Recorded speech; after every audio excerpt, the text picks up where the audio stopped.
Coming up today on the Prosperity Nation podcast. There is a feeling of satisfaction that comes when you check that box. If you just sit down and close all those actions, done, all of a sudden you're like, whoo, that felt good. And the more dones you get, the more free time you have.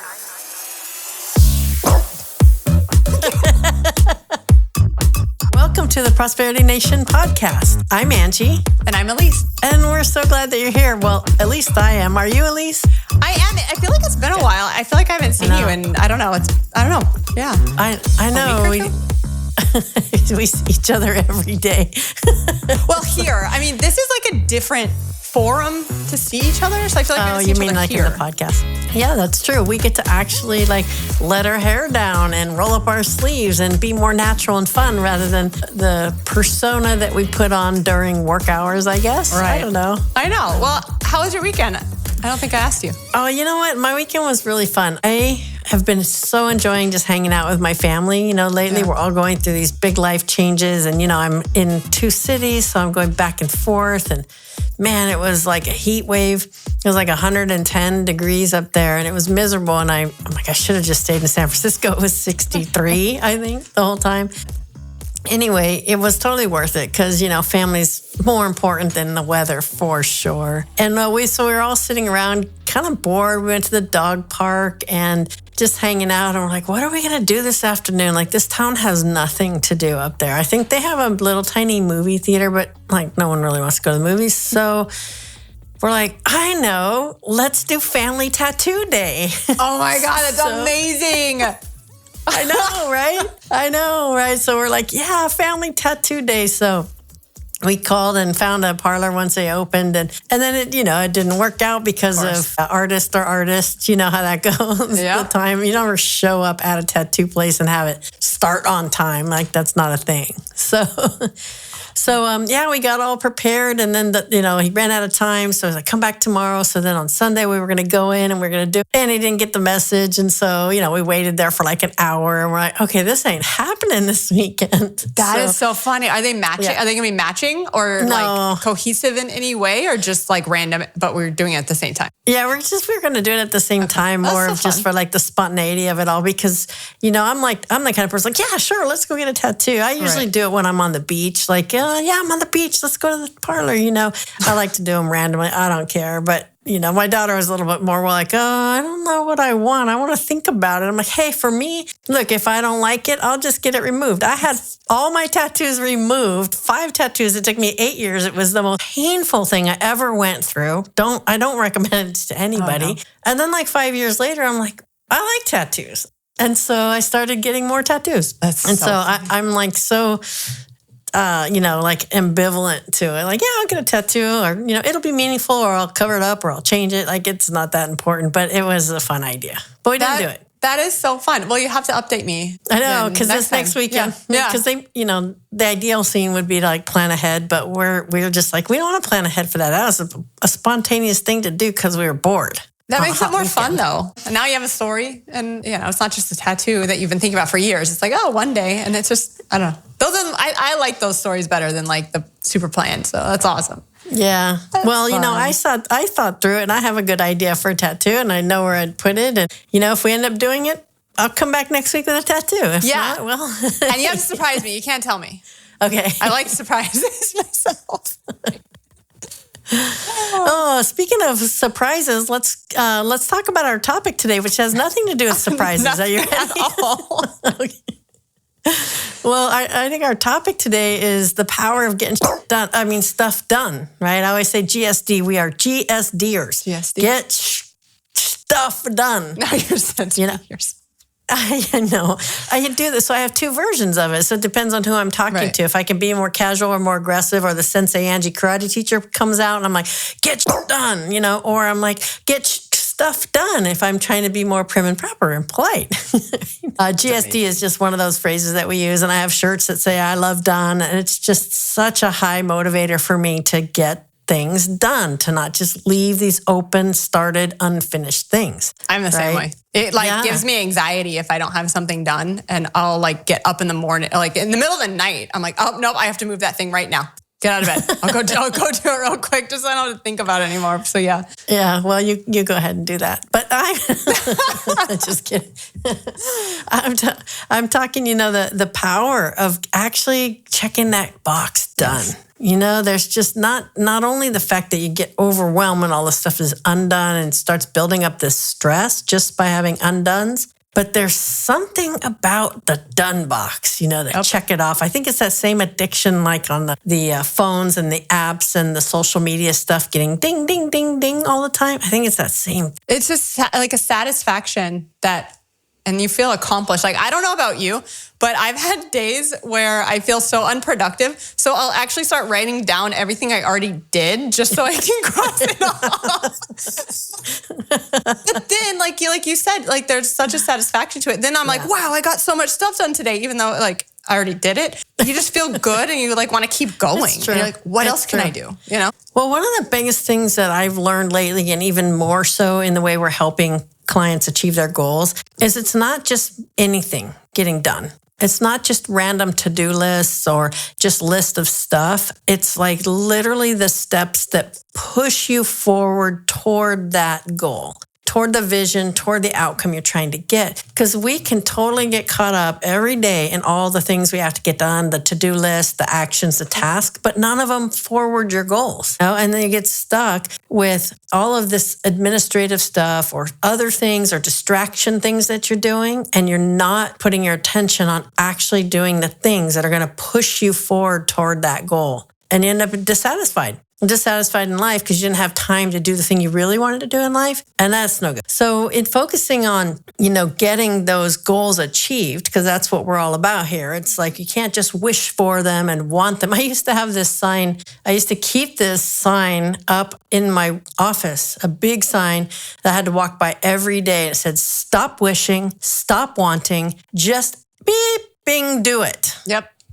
Because I had to keep pushing myself to stop wanting things and stop wishing for things and just take the actions. Just take the actions. Get the vision, break it down into a target, and then do it. And that feeling of sitting and wishing and wanting is so painful. And so the only way to actually change that is to move your body, do the actions, Yeah. Like any step forward, like I work out a lot, as we all know. And, even when you're running, it's like, a lot of the classes I take, they're like, just if you can't run, walk, but just keep moving forward. And I feel like that's really similar. Like, don't just stop and get off the treadmill, just walk, because any progress, whether it's fast or slow, you're still going. You're still going in that direction of finishing the class or running the certain distance or whatever. So, yeah. And the ability to have those milestones, like when you're running and you're on your path, you know where you're going. If you didn't have those little markers that you do on your path, like, I know,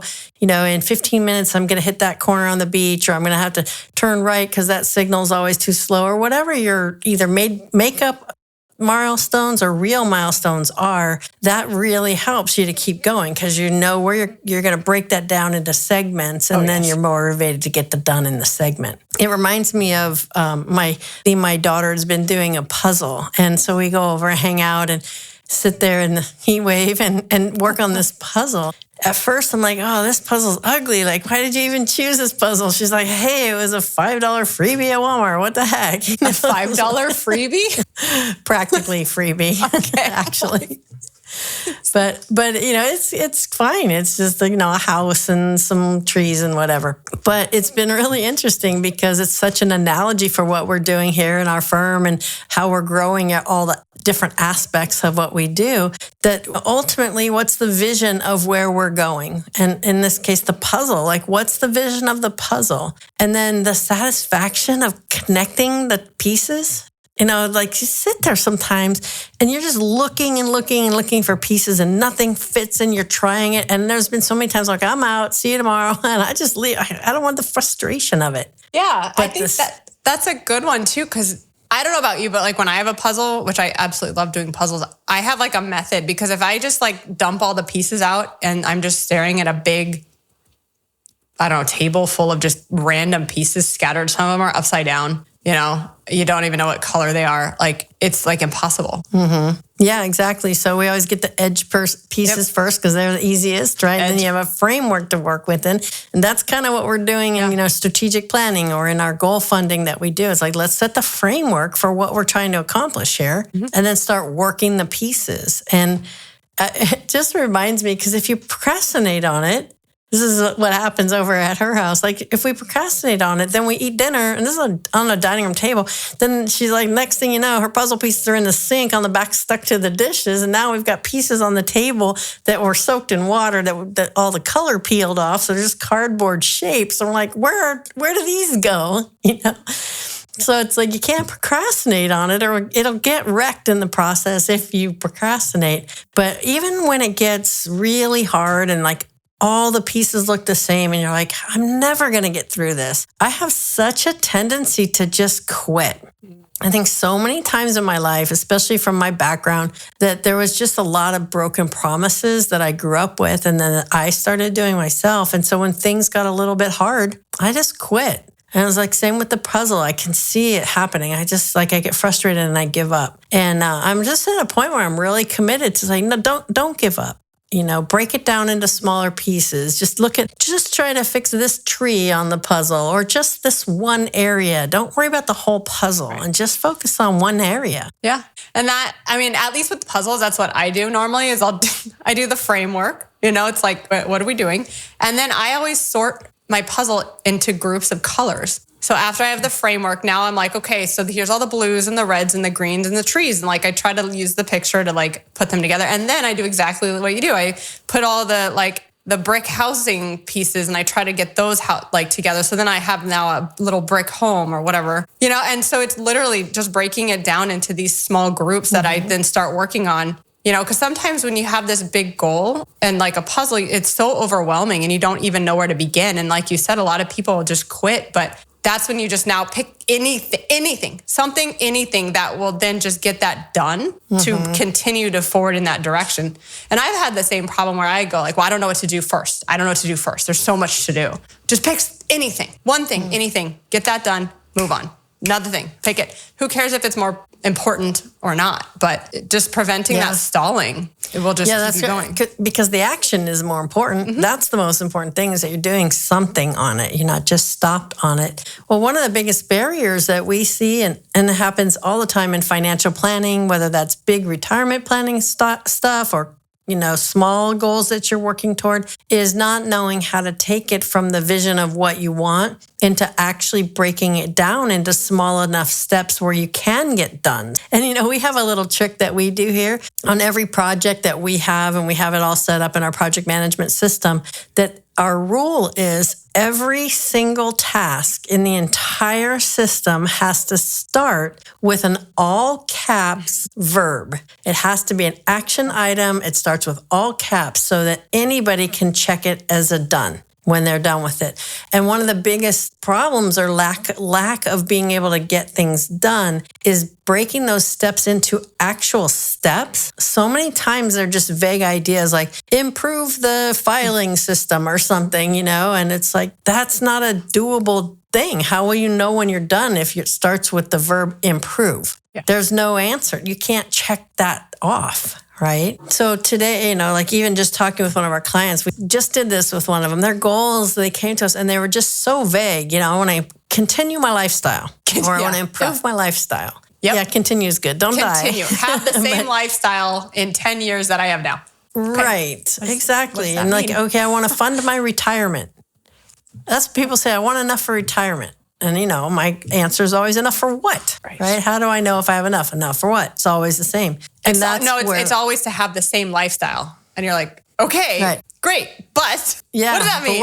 What is it? Exactly. And being able to take a goal and actually name it as a goal that something that actually you can get a done on. That's our test that we use. Can I check the box done on that? If I can't, because I don't understand what it is, or it's too vague, or it's not actually a step, then it needs to be rewritten. And then it needs to be broken down into the smaller steps in the same manner. It has to start with a verb, has to be very short, very concise, and I have to be able to mark the box done. That's our criteria. Yeah. Right? Yeah. I think keeping it short and concise is key, because if it's too far out in the future, if it's something that will take months, years, et cetera, like that's great. That's a new goal that you need now new mini goals for if it's going to be like 5 years from, today, because it's just so, I think for me personally, it's so discouraging when you have a task or something to do or a goal that is just in the foreseeable future. It's not something that you can actually work towards like this week or tomorrow or even this month. So I think that's key. Yeah, it's really being able to get dones on things, because the done is that shock of energy. It's that excitement and that enthusiasm that carries you to the next done. It's just like the puzzle. You're sitting there frustrated, can't find a piece, and you're like, I got one, you know? And it's like, it does boost you. Or then the kid walks more and more and more. I know, or the kids walk over and go, oh, what's this? Boop, yay, got one, see ya. And you're like, what? Then you want to punch them because they were staring at it this whole time. Exactly. Man, exactly. But, it is that. It's that there is a feeling of satisfaction that comes when you check that box or when you get that done. And when and the more dones you get, the more free time you have. It's like all those undones you were talking about where you're just like all these open things is done. It feels like it robs your time and you're busy, but you're not actually getting anything done. And if you just sit down and like close all those actions, boom, boom, boom, done. All of a sudden you're like, whoo, I got a lot of time and that felt good. And I got these things checked off, right? And I move forward and closer to my goal. Yeah. I also, for me too, it was like when you can see how far you are, like you got all this done, and you can see how close you are to like the end target. Like I know, I've talked about this a bit on previous episodes, but when I was running my marathon, I had a whole training program, and no joke, I actually took a picture of it so I could have it on my phone. And I would actually like cross off every day that I did my training so I could see like, oh my gosh, I only have 6 more training days left. And that just, to your point, gives me the momentum to like, oh my gosh, the time that I knew I was running 8 miles the last time until the race, it was like the best feeling, and I could check that off. And I finished the 8 miles or whatever. Yeah. And so, and it just kept me going because I was so close to being done with the race. Yeah, exactly. And that's like I was saying, sitting down with our client and saying, okay, let's name these goals. Let's get a name. Because if you can't name it, and you don't actually want it, then you're never going to get it. So you have to be able to name it, want it, and then get it in order for you to actually make things from ideas into fruition, into real things. And being able to sit down and just kind of drill them. It's like, okay, well, how are you going to do that? How are you going to do that? How are you going to do that? And then write those down as here's your action steps. And that's exactly why we're bringing coaching into our financial planning, because, financial planning and accounting and tax and all that stuff takes a lot of technical stuff. And we have a lot of important technical stuff we need to talk to our clients about. We don't always have time to do the real heartfelt coaching that's required to dive into what's really important and break that out into true action steps. And it's just been a missing piece for a long time that I've always tried to do myself and always run out of time. And it's just so great to be putting this partnership together with retirement coaches and financial planners and CPAs and all in-house in one place, all with the same common theme. Get that goal accomplished. GSD, get the stuff done that's going to drive that goal from the entire financial team. And it's super fun and exciting because we're all working toward one thing, and that's the client achieving that goal. And we know what it is. Yeah, we know what it is. Well, this is what it all started for us. That's a great point, because like a year ago or so, where we're like, what is happening when we're putting so much time and energy into helping the client achieve something and they don't seem to care, right? And we realized that we're not in agreement. We never made the agreement for what are we all doing here. And as we drilled into that and just pulled that string, we realized if we don't start from the beginning of figuring out exactly what they want money for and how are they going to get it, then we're not in agreement with what the whole team is doing to act, including the client. We're a team together. We have to be in agreement to be able to work and coordinate everything in one direction, not scattered directions. Yeah, and it's really hard to be able to properly advise, I think, on any level, whether it's investments, taxes, et cetera, on if the client doesn't know what their goals are. Because now, we had a client who, they came to us, their main goal was saving money on taxes. So we set up a bunch of things that would help reduce their tax burden.